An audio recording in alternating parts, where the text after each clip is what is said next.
I stood in the driveway, staring at the empty space where my car used to be. My heart pounded. My hands trembled. I blinked twice, hoping it was a trick of the light, a mistake, something I could explain away. But the concrete slab just stared back at me, cold and bare.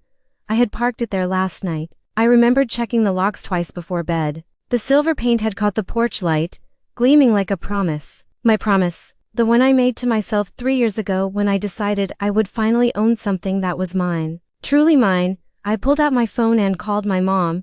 She answered on the third ring. Mira, sweetheart, what's wrong? My car's gone, I said, my voice tight. Did you see anything? Did someone? Oh honey, relax. Your father and I gave it to Leela. Silence.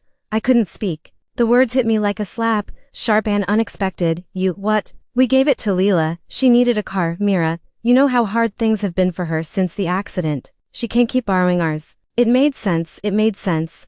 Those 3 words echoed in my head, hollow and wrong. That's my car, Mom, I paid for it. Every single payment. It's in my name. Well, yes, technically, but family helps family. Mira, you're doing fine. You have a good job. Lila's struggling. You understand, don't you? I didn't understand. I didn't understand at all, but that was the script, wasn't it? The one I'd been reading from my whole life. Mira understands. Mira's strong. Mira can handle it. I need that car back, Mom. Don't be dramatic. Lila's already using it. She's so happy. Mira, you should have seen her face. I hung up. My hands were shaking so badly I almost dropped the phone. This wasn't the first time. It was never the first time. When I was 16, I saved up for a laptop. I mowed lawns, babysat, worked weekends at the grocery store. It took me 8 months. I bought it with my own money, set it up in my room, and felt proud for the first time in my life.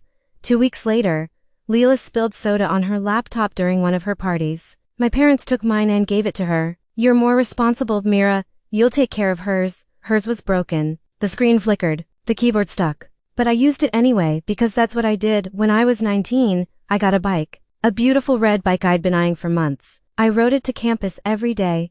Felt the wind in my hair. Felt free. Leela crashed her car. My parents sold my bike to help cover her insurance deductible. They didn't ask. They just did it. You can take the bus, Mira. Leela needs help. And when I was 22, about to start my senior year of college, I found out my parents had drained my college savings account. The one my grandmother left me. The one that was supposed to be untouchable. They used it to bail Leela out of credit card debt. She made mistakes, Mira, but she's family. You'll understand when you're older. I was older now. 30 years old. And I still didn't understand. I worked 60-hour weeks to pay off that car. I skipped vacations, skipped dinners out, skipped everything that felt like living, because I wanted something that was mine, something no one could take, but they took it anyway. I sat down on the porch steps and put my head in my hands. The anger came in waves, hot, bitter, old. It wasn't just the car, it was everything. Every time I was told to be the strong one, every time I sacrificed so Leela could coast, every time my pain was dismissed because I could handle it, I was tired of handling it. I pulled out my phone again and stared at the screen. There was a number I'd never called before, one I'd thought about calling 100 times but always stopped myself. Not this time. I dialed 911. What's your emergency? I took a breath. I need to report a stolen vehicle. The operator's voice was calm, professional. She asked for my information, the make and model, the license plate. I answered every question, my voice steady even though my chest felt like it was caving in. And do you know who took the vehicle? Yes, I said. My sister. There was a pause. Your sister took your car without permission. Yes, and it's registered in your name. Yes, all right, ma'am. We'll send an officer to take your statement. I hung up and sat there in the silence. My phone buzzed. A text from my mom. Mira, don't do anything rash. Let's talk about this. I didn't reply. 20 minutes later, a patrol car pulled up. The officer stepped out. A woman in her 40s with kind eyes and a no-nonsense expression. Ms. Kaur? Yes, I'm Officer Daniels. You reported a stolen vehicle? I did. She took my statement. I told her everything. The payments, the title, the fact that my parents gave my car to my sister without asking. My voice didn't shake. I didn't cry. I just spoke the truth. We'll issue a bolo, she said. Be on the lookout. If we find the vehicle, we'll impound it and notify you. And my sister? Officer Daniels looked at me carefully. If she's in possession of a stolen vehicle, she'll be arrested. I nodded. She left. And I sat back down on the steps. My phone rang. My mom, then my dad, then my mom again. I didn't answer. I just sat there, watching the empty driveway, and for the first time in my life, I didn't feel guilty. I felt something else, something like relief. The call came at 2 in the morning. I was awake, staring at the ceiling, when my phone lit up with an unknown number. I almost didn't answer, but something told me to pick up. Hello? Is this Miracore? Yes, this is Officer Daniels. We've located your vehicle. My heart jumped. Where? Parked outside a bar downtown. Your sister was driving it. She's been arrested and taken into custody. The car's been impounded. You can pick it up tomorrow after 9. Is she okay? I don't know why I asked. Maybe because old habits die hard. She's fine. No injuries. But she'll be charged with vehicle theft. You'll need to come down to the station tomorrow to finalize your statement. I thanked her and hung up. I lay back down, but sleep didn't come. My phone buzzed. Text after text. My mom, my dad, my aunt, even my cousin I hadn't spoken to in 5 years. How could you do this? She's your sister. Family doesn't call the cops on family. You've gone too far, Mira. I turned my phone off and pulled the blanket over my head. The next morning, I went to the station. I gave my statement again, signed the paperwork, and spoke with a detective who explained what would happen next. There'll be a court date, he said. Your sister will be arraigned. You may be called to testify. I'll be there, I said. He looked at me with something that might have been respect. You're doing the right thing. I wasn't sure what the right thing was anymore, but I knew I couldn't go back. I picked up my car from the impound lot that afternoon. It smelled like cigarettes and cheap perfume. There were fast food wrappers on the floor, a dent in the bumper I didn't remember, and the gas tank was nearly empty. I sat in the driver's seat and cried. Not because I got it back, but because it hurt to see how little it had mattered to her that night, and why parents showed up at my apartment. I heard the knock and knew who it was before I opened the door. My mom's face was red, her eyes swollen. My dad stood behind her, arms crossed, jaw tight. We need to talk, my mom said. I let them in. We sat in the living room. The air was thick with everything unsaid. You had Leila arrested, my dad started. His voice was low, controlled, but I could hear the anger underneath. I reported my stolen car. I said, she's your sister, and that's my car. She didn't steal it, my mom said, her voice breaking. We gave it to her. We made that decision as her parents. It wasn't yours to give. My dad's face hardened. We've given you everything, Mira. Everything. We put a roof over your head, food on your table. We raised you. And this is how you repay us. I felt the familiar pressure, the weight of their words pressing down on me, trying to make me small again. But I didn't shrink this time. You didn't give me everything, I said quietly. You gave Leila everything. You gave her my things, my money, my time. You taught me that I only mattered when I was useful, when I could fix her mistakes. That's not fair, my mom whispered, isn't it? I looked at them both, really looked at them, and saw the truth I'd been avoiding my whole life. They didn't see me. They never had. I was the strong one, the responsible one, the one who didn't need help, but I did need help. I needed parents who saw my pain, who asked if I was okay, who didn't assume I could carry everything. I'm done, I said. I'm done being the one who sacrifices. I'm done pretending it's okay, so you'll just throw your family away? My dad said, because of a car. It's not about the car, I said. It's about me finally choosing myself. They left without another word. I closed the door behind them and slid down to the floor, my back against the wood, and I sobbed. Not because I regretted it, but because it hurt. Because saying no to the people you love is one of the hardest things in the world.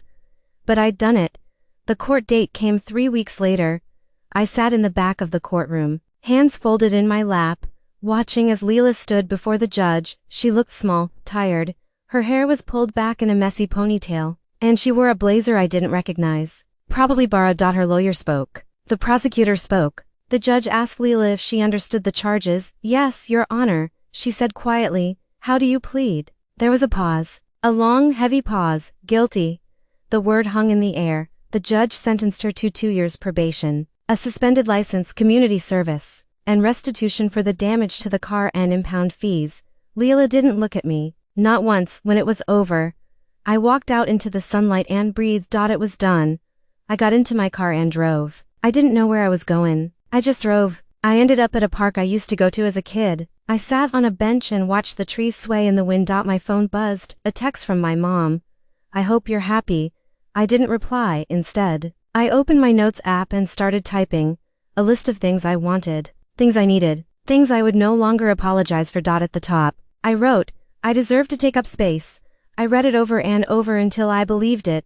Then I drove home, packed a box of things I didn't need anymore, and started planning my next chapter. One where I wasn't the strong one, Just the free one. I moved 2 months later, not far, just far enough. A small apartment on the east side of the city, 1 bedroom, hardwood floors, a window that let in the morning light. It wasn't much, but it was mine.